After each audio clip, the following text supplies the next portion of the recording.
So the collection, treatment and disposal of solid waste in a proper manner is called solid waste management. There are some materials which you cannot bury in the ground because it will take thousands to thousands of years for it to degrade in the soil. The waste is collected by transportation and then it is taken to the disposal site. So talking about transportation.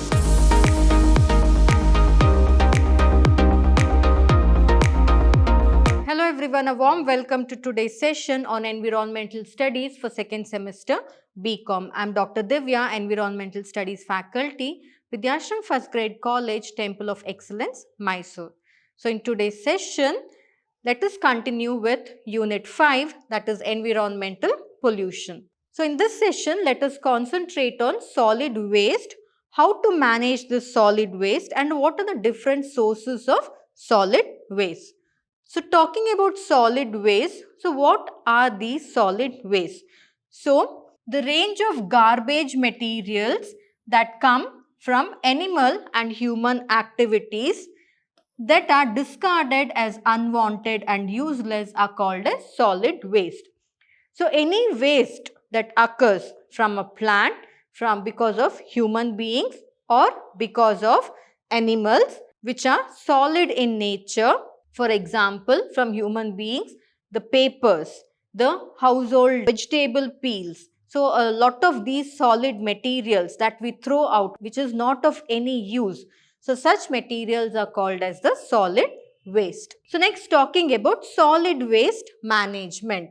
So solid waste management involves the collection, treatment and disposal of solid waste in a proper manner. So the collection, treatment and disposal of solid waste in a proper manner is called solid waste management. So next, talking about the sources of solid waste, from where and all the solid waste can be generated. That is from household. So in household we have the food waste, the paper, cardboard, plastics, textiles, leather, glass, metal, ashes, electrical waste, all these come under the solid waste. Any solid material that we use in the house which we find is not of any use further, we throw it out, right? So that is the household solid waste. Next, solid waste can come from industries. These are the toxic chemicals, the oil, the waste materials that are generated in the construction site, the packaging waste materials like we have the thermocoals, the styrofoams and all that, then the ashes. All these are the industrial solid waste. Next is solid waste from agriculture. Pesticides, the insecticides, the chemical fertilizers, crops, water coming from the field, they also contain solid waste because these chemical fertilizers and all that will mix with that water and it will pollute the water, and this running water will carry the solid waste. Next is solid waste from hospitals like medicine bottles, then some of the expired medicines, syringes, some of the medical instruments such as scissors, blades, etc. So all these are the solid waste from hospitals. Next, let's study about solid waste management. So the solid waste management can be studied under different components. So the first component is generation, then comes storage, then collection, then transportation, and next is disposal. So what are the key components of solid waste? We have generation, storage, after storage, the transport of these waste, after the transport, the disposal of these waste. So all these are the key components which we will study one by one. So first, generation of waste. So this is a stage at which all the solid waste materials or any material that we are using, if it becomes useless or if it is of no use or if it doesn't have any value, we actually throw them, right? So that is called as the generation. So, generation of solid waste is nothing but any material that is put into the dustbin or thrown which is of no use. Next is storage of these materials. So, after generating these materials, it is our duty to not just throw it out wherever we want. We have to store them until somebody comes and collects it, or we have to take it and put it in a particular area where a dustbin has been kept in that particular community for collection of solid waste. So, talking about storage. So, in this particular step, we have to keep the materials that has been discarded before people come to collect it and finally dispose the solid waste. So, we have dustbins, we keep dustbins at home, right? So, whatever waste is there, we put it into the dustbin. Do we throw it here and there? No, that is nothing but storage. So, previous day, today you have collected all the waste, the next day some municipality person will come to collect that solid waste. Until then, you have to store it. Next, for storage, what and all can be used? So, you can use small containers like some household containers, these huge paint bins and all that are there, that can be used. Then we can use plastic bins.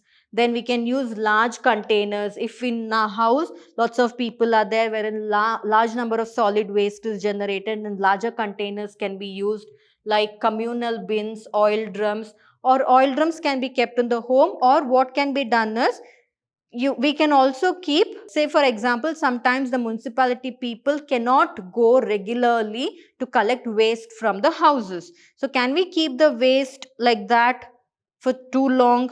So, if we can't keep the waste like that for too long in a house, does it mean that we have to throw it wherever we like? No. For that, communal bins will be there, wherein in a particular area or in that particular community, huge large bins will be kept in one place, wherein we have to walk to that bin and then dump the waste there, so that the municipality people at least 2 days once or 3 days once they can come and that they'll just take that bin and clean that place. Next is shallow pits. So, shallow pits are nothing but, say for example, for a larger community wherein bins are not sufficient, their shallow area will be meant for collection of the waste. So, people can go and dump the waste there, and from that dumping area, the municipality people will come and pick up the waste. So, that is communal depots which is nothing but walled or fenced areas. So, next is collection. Now, we have stored the solid waste. Now, how will the municipality people or people concerned with this particular solid waste, they come to collect it? So, how waste is collected for transportation to the final disposal site, that is what is done in collection. So, here the waste is collected by transportation and then it is taken to the disposal site. So, talking about transportation. So, after collection of the waste has to be transported. It has to be carried to that is, from each house it has to be collected, or it has to be collected from the community bin or large dustbins that is kept in an area or collection sites in an area, and then it has to be taken in a vehicle to the disposal site. So, here solid waste is transported to the final disposal site. So, how can the transportation be done? So, transportation can be human powered. That is, either open hand cart can be used. So, most of us have seen wherein the municipality people or workers, they actually push carts. So, each house they will park that cart there and then they will empty the dustbin and they will move further, right? So, open hand cart can be used, then hand cart with waste bins can be used, then wheelbarrow can be used, tricycles can be used, or it can be animal powered wherein donkey drawn carts are also used. This is usually not found nowadays. Next is motorized, that is tractors and trailers and standard trucks, tipper trucks, all this also can be used for collection of the solid waste or transportation of the solid waste. So, all these are very familiar to us because we have seen them every morning, we just see these things, right? Next is after collection, transporting it to the disposal site. Now in the disposal site, how do they dispose it? How do they get rid of the waste? First is land application, wherein burial or landfilling is done. So here either the waste are buried or they are just dumped in that particular landfill. So after this, there will be some waste which are capable of decomposition, like the vegetable waste that we use in a house. What they do is they separate the vegetable waste, they mix it with soil, they allow it to decompose and leave it like that for few weeks or months, and whatever compost comes out of it, that is again sold as organic waste. That can be done. So composting can be done. Then burning or incineration. So there are some materials which cannot be composted. There are some materials which cannot be recycled, and there are some materials which you cannot bury in the ground because it will take thousands to thousands of years for it to degrade in the soil. So at that time, what can be done is such materials will be separated in the disposal site and it will be burnt or incinerated. So what do they do in burning or incineration? Here, they actually collect all the material which is supposed to be burned, and they will put it in huge burners and it will be lit either using electricity or manually, and the material will start to burn there. So that is how they go in for burning or incineration. Or burning or incineration, some of the hospitals especially. Hospital materials cannot be recycled. Hospital materials cannot be decomposed. So what to do with the hospital materials? So at that time, some of the bigger hospitals, they'll have their own incineration center. Otherwise, what they do is they collect such materials separately and give it to the municipality people, wherein these people will actually burn those or incinerate those materials. Otherwise, in hospitals itself, they'll have very small boxes. So what the nurses will do is, very soon after injecting, they have to dispose that syringe, right? So they'll just put it into a box. That box will automatically burn the syringe into ashes. So that is how it can be done. Next is, some of the materials are capable of being recycled, like plastics. If we burn plastic, it will cause air pollution. And plastics do not decompose, therefore we cannot make compost out of it. So what can be done? We cannot bury it in the soil because it will take thousands to thousands of years to decompose. So what can be done? Plastics can be separated and it can be recycled. So this is how separation will be done in the disposal site. Next, talking about control measures of urban and industrial waste. So first is source reduction. Next is reuse, recycling, and next is segregation and disposal. We all have heard about it, right? Reduce, reuse, recycle. So that is about these. Next is last is segregation and disposal. So talking about the source reduction. Source reduction means let us reduce the number of solid waste we are generating. So therefore, it will not be a problem in the future. So that is what it means. So reduction in the use of raw materials will therefore decrease the production of the solid waste. For example, reduced demand for any metallic product will decrease the mining of these metals and therefore cause less production of waste. So instead of using that particular metal, why not go in for an alternative, so that the mining process of that particular metal will get reduced and therefore the generation of solid waste can be reduced. So that is what it means. So first itself, going in for source reduction. Or as I can say, like we can take the example of an office. So there is an office wherein to clip the sheets, they use stapler pins. So instead of stapler pins, and stapler pins, once you use it, next it is for throwing purpose only. It will not go in for recycling because first of all it is very small. It will not go in for recycling, nor it can be reused, right? So what can be done alternate there? How can we reduce the source, or how can we reduce the use of these stapling pins? Instead, we can go in for paper clips, because paper clips are reusable again and again until you lose it, you can reuse it, right? So that is how some small changes if we make, we can reduce the source of solid waste. Next is the reusing. So here the refillable containers which are discarded. Say for example, we get a lot of plastic containers, right? Like you buy ghee, it comes in a plastic container, or you buy some, nowadays you get milkshakes and all, if you order, that also comes in bottled containers. Then there's canned food, that also comes in tin containers. So if such containers are capable of being reused, why not go in for reusing? Why should we simply throw it away, right?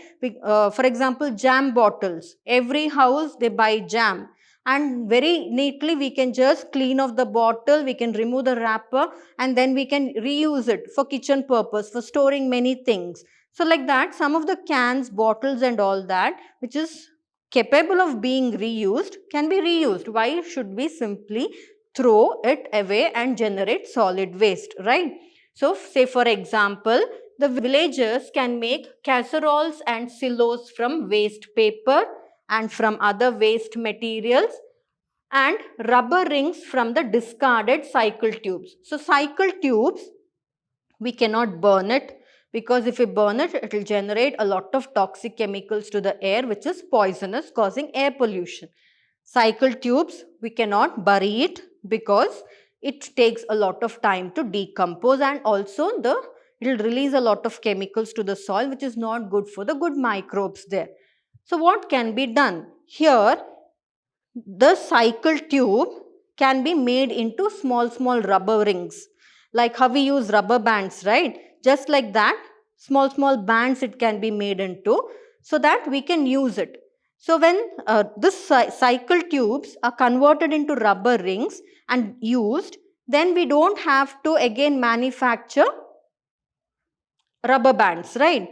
So if we stop the manufacturing of rubber bands, then it is like we are stopping the waste generation, that is solid waste generation. So rubber rings from the discarded cycle tubes can be used instead of rubber bands.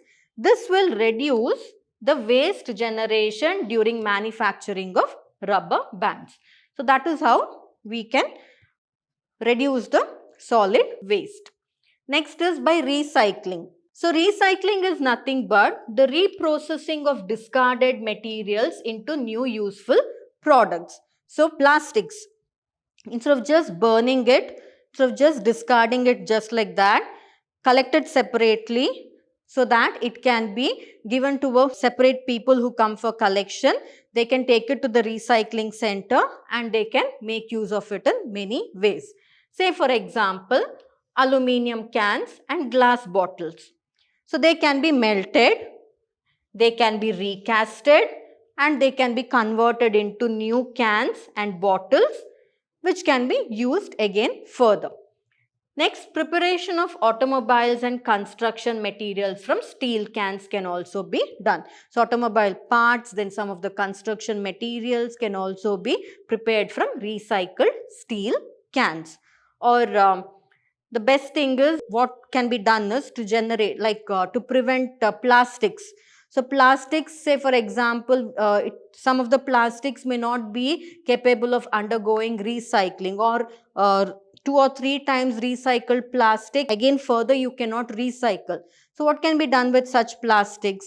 So such plastics and all, there is a person in Bangalore, his name is Amjad Khan. So what he did was, he actually, with one of the engineering colleges in Bangalore, he collaborated with them and he tried to create plastic roads.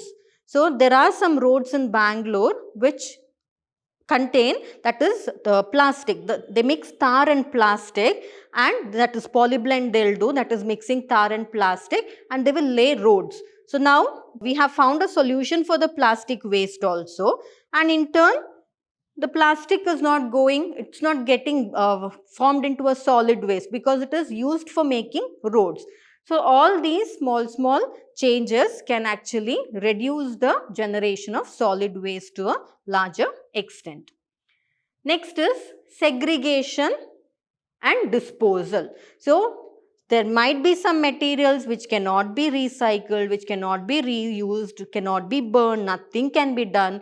So what can we do with them?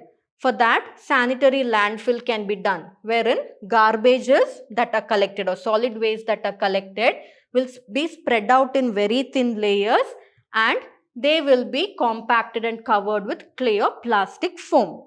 That is what they used to do earlier times. But nowadays what they do is, these landfills, they cover the bottom of the landfill with an impermeable liner. Impermeable means so that the toxic chemicals will not leach into the soil. For that, they will cover it with the impermeable liner. That is, what is that impermeable liner made up of? It is made up of clay, thick plastic and sand. So, several layers, so that when these materials are decomposing, the chemicals will not enter into the soil. So, that for that particular purpose, that can be done. Next is composting can be done. So, there are some solid waste that are generated from households such as the vegetable waste and all that. So, these vegetable waste, the agriculture waste and all are biodegradable, that is the crops and all that. So, what can be done is, they can be mixed with the soil, they can be biodegraded, so that when they become a compost, they can be sold to the farmers as organic manure. So, this is what in composting it can be done. Next is, sometimes we cannot go in for any of the method. We can go in for incineration, wherein huge burning plants will be set up. In that burning plants, all these materials which cannot be decomposed, which cannot be left in the landfills, all that can be dumped and it can be burnt at high degree temperature, that is 900 degree Celsius. So, this is how through incineration also solid waste can be managed. So, this was about the session wherein we completely studied about the solid waste, what are the different sources of solid waste, how we can manage the solid waste by reducing, reusing and recycling these materials. So, all that we learnt in this session. So, I hope you understood this session. So, with this, the unit comes to an end. So, we shall meet again in the coming sessions with a new unit. Thank you.